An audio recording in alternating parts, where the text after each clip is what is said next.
The warmest of greetings to you and welcome to Happily Ever Teaching.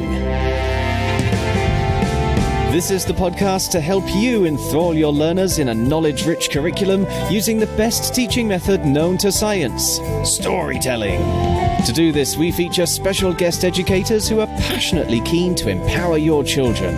I am storyteller Chip Cahoon, and with me today is... Hi, I'm Bex. I have got experience teaching across the primary school range, and I also have the privilege of training the next generation of teachers as well. Hi, I'm Nicola, and I have similar experience to Bex, working throughout primary school age and now actually into secondary, and also I've trained teachers in my career too. And today we are exploring what maths we can teach with an incredibly true wartime tale. You can listen to the story by downloading our sister podcast, Fables and Fairy Tales, or search our website, epictales.co.uk, for Herbert's War. There you'll find a video of me telling the story that you can share with your children. And if you're an epic educator, as of November 2022, you'll also get the story as a paperback, gorgeously illustrated by Ellie Booth Bentley, which should be with you just in time for Armistice Day. Don't worry if you missed that though, as you can also order the book from any bookshop, including Amazon, and Epic educators can access the ebook and full audiobook through the Epic Tales app. Right now, though, let's continue our discussion with Bex Nicola and Corporal Herbert Bauer as we get diving into the maths and the sort of fear that Herbert was experiencing in No Man's Land is almost comparable to the fear that maths throws up in your face, Bex. But we'll start with ages 4 to 7. What were the numeracy links you found in this story? Well, it's not fear of maths, it's fear of not actually ever finding anything that's a link to the story. But I'm quite pleased with my two ideas. So the first one is all about time, because obviously there's a lot of mentions of time within the story. So I thought we could do a whole focus on it, because our smallest children sometimes have absolutely no understanding of time. So you could look at time in terms of chronology, which would link to the history that we're going to be talking about next week. But you can also look at time in terms of minutes and then hours and then days and then weeks and then months and then years. Because obviously you can look at the period of the First World War, how many years was that? Therefore, how many days was that? How many weeks? How many months? Yeah. Then you can obviously look at when Herbert signed up. So I think it was 1916, if my notes and memory are correct. Mm-hmm. And so how long was he serving for? How long was he in prison for? A lot of the time I talk to the children about actually what is a minute and how many things can you do in a minute. So how many times can you write your name? How many jumps can you do? Because they think a minute's quite quick. And actually when you're focusing on what a minute actually feels like, it's actually a lot longer. Yeah. And then think of how Herbert must have felt when he was in No Man's Land, in the puddle, just waiting. And the stomp, stomp, stomp, and getting closer and closer and closer, and how long was he there? So I was thinking you could do a whole bit on time. Even you could link it into the history and how did they tell the time? Yes, yeah. In the wartime, how would they have known what day it was, which month it was? Like we were saying yesterday, all their news would have come later. So did they know which day it was? Did they know which year it was? So just lots and lots of work on time, and then compare it to how we tell the time now.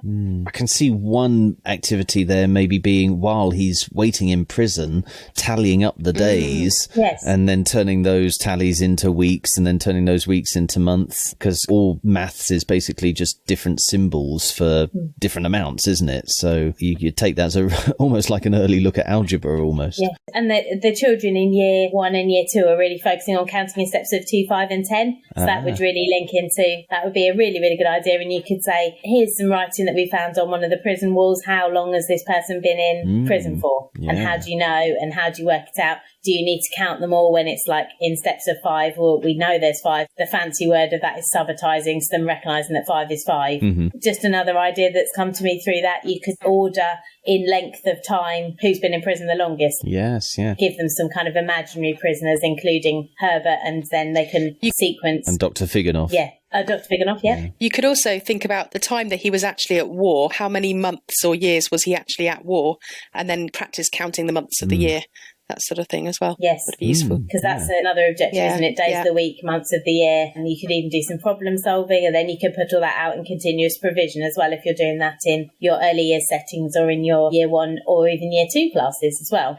And the other thing that I thought of, there's loads of positional language within the text. So like the ones that I pulled out just when I was reading through, there's over, there's obviously on top, there's in, there's next to, and there's under. So looking at positional language and the fact it makes the writing really precise. So linking back to our English yesterday, actually it makes us be able to picture exactly what's going on. Like if someone's under something, rather than just saying they were in the trench, you could again give the children a picture of the trenches and ask them to circle certain things.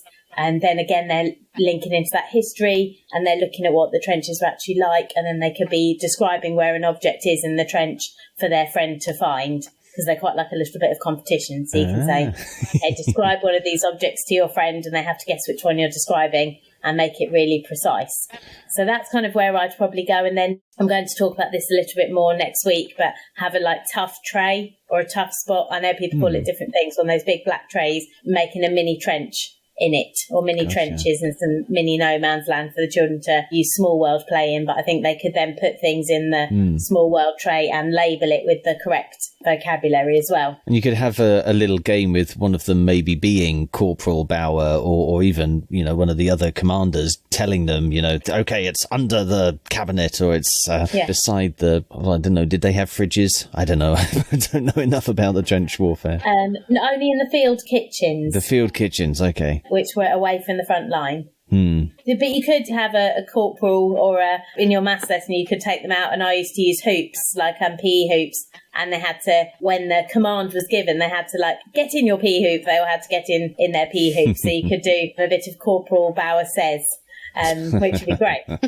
Well, then let's move on up the age ranges to 7 to 11. Nicola, what did you identify? I think I'm going to carry on from Bex, because talking about positioning and where things are, you could actually link it to directions like north, south, east, west, potentially turning degrees if you're pretending to be the corporal in the army. But you could also link it to coordinates. So I think as well for Key Stage 1, you could have very simple coordinates, and they've got to go to those places or they've got to find those objects. But certainly for Key Stage 2 as well, for the 7 to 11-year-olds, you could have coordinates almost plotting either his journey or key places where he went. I like that one. Yeah. Can I just ask, actually, yes. Coordinates, do you teach your children to spell it with or without the hyphen? I think I do it with. I think I do it with as well, because I'm currently in year 6 as well. You have hyphenated words, give them extra points in there. Yes. Is that right? I was just wondering because, it's dropping out of common usage now, so I never know what to do. Eventually, all hyphens kind of get subsumed into the word after they've been around for a few years, or a few decades, rather. But yeah, okay, no, cool. Another idea, when we're talking about researching him, that's what they can do in English when we were talking about that yesterday, researching his history, it comes up about the fact that he got a pension when he came out of the army, and he had 9 shillings a week. And it just might be quite nice to think about like how much that is today. And I did a bit of research because I was interested, and it said 1 shilling is 12p, and he would get 9 lots of that 12 a year. So again, the 9 times table could come within that quite nicely. But also I think going one step further, what was that worth in those days? So what was the equivalent? So I then went on to research houses in the 1930s, and guess how much it is to buy a house in the 1930s? Oh, maybe a couple of thousand? £3,000? £750. 700. If only we could go back in time. I know. Oh my life. I know. I think my parents' first house in the 70s was more like 5,000 or something. But wow. Yeah, crazy. So just thinking about equivalent values and looking at money and what it got for you. But actually, in his time, if he got £1.08 a week, 9 shillings a week, gotcha. Yeah. I mean, it's still a small amount, but when put in comparison to the house prices, maybe not as bad. No, I know. It's interesting. Wish we could go back in time, like I said. Another thing is pie charts and data, and looking at data from World War I, looking at World War I casualties from different countries. I think certainly by the time children get to sort of age 10 and 11, it's quite nice to actually plot a pie chart, but not easy. And with support, they often need lots of support to do it. But if they do it, they understand the concept of pie charts far better. So using data from World War I to plot it into... Particularly if it's real, they're much more interested, aren't Definitely. they? If it's real. And also, I found a table online. It's also could do a ratio. How many casualties from France compared to the United States compared to the Russian and British empires. So it's quite interesting. So yes, you could also link to ratios of how many casualties. Not a nice thing, really, casualties, but it does make the fact that war is such a tragic event, it brings it home, doesn't it, when you find out actually how many people lost their lives. Well, I was going to say, you're really using maths there to highlight the history, aren't you? Yeah. And that's one of the beauties of maths, is that I know you can teach it in isolation. It can be pure maths, but in the same way that we want a purpose to our writing, it can really help